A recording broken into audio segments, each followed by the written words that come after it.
Salut à tous les amis, on se retrouve aujourd'hui pour une toute nouvelle vidéo de ce J-30 avant l'UTMB. Aujourd'hui on est le mercredi 4 août 2021 et on est à 23 jours de la course. C'est parti!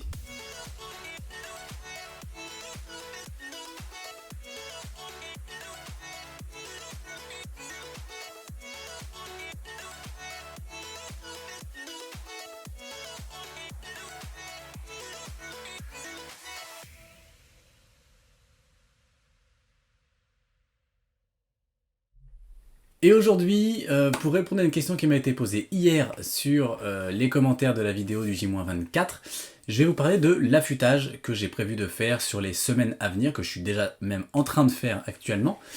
Alors, effectivement, il n'y a pas grand chose de très unanime sur qu'est-ce qu'il faut faire ou ne pas faire pendant une période d'affûtage. En tout cas, dans ce que j'ai regardé, j'ai rien trouvé de... j'ai pas trouvé plusieurs études qui disaient toutes la même chose ou vraiment quelqu'un qui disait quelque chose de révolutionnaire. Donc, j'ai fait un petit peu ma sauce. L'objectif que moi je me suis donné pour ces 3 semaines, un petit peu plus 3 semaines et demie, c'est de réduire le volume d'entraînement, mais pas l'intensité. C'est-à-dire que j'ai et je vais réduire beaucoup la quantité d'entraînement, mais je ne vais pas pour autant négliger la vitesse à laquelle je m'entraîne, les séances d'intensité, les séances de côte, les séances de descente, etc. Tout ça, je vais les garder, mais voilà, au lieu de courir, je sais pas, une séance de 2 heures, je le ferai sur une séance d'1 heure et des choses comme ça. Donc, pour parler de chiffres, je vais regarder sur ce que j'ai prévu pour les semaines à venir sur Nolio. Alors, les semaines d'avant, il faut savoir que jusqu'à la fin de la semaine dernière, jusqu'au 1er août, je m'entraînais sur les 5 dernières semaines, en gros, je l'ai déjà dit, en moyenne, entre 12 et 15 ou 16 heures par semaine. Sachant que cette semaine, on l'a vu, il y a 5h30 de prévu, donc j'ai réduit de moitié. La semaine prochaine, il y aura 4h15 seulement d'entraînement.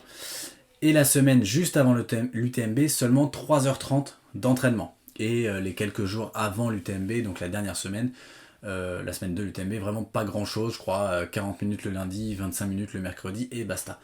Donc voilà, malgré tout, dans ces semaines, si je prends la semaine du 9 août, il y a une sortie de côte et une sortie VMA et une sortie d'endurance fondamentale aussi. Mais voilà, c'est des séances de qualité que je ne néglige pas pendant cette période d'affûtage. En termes de quantité, de nombre d'entraînements par semaine, j'en ai un petit peu parlé hier. Les semaines d'entraînement normales, j'allais jusqu'à 7 entraînements, donc il y avait entre 5 et 7, voire plus de fois, des fois, mais en moyenne entre 5 et 7 entraînements par semaine. Là, cette semaine actuellement, je n'ai que 4 entraînements. La semaine prochaine, je regarde, je n'en ai que 4 aussi, et la semaine suivante, j'en ai plus que 3.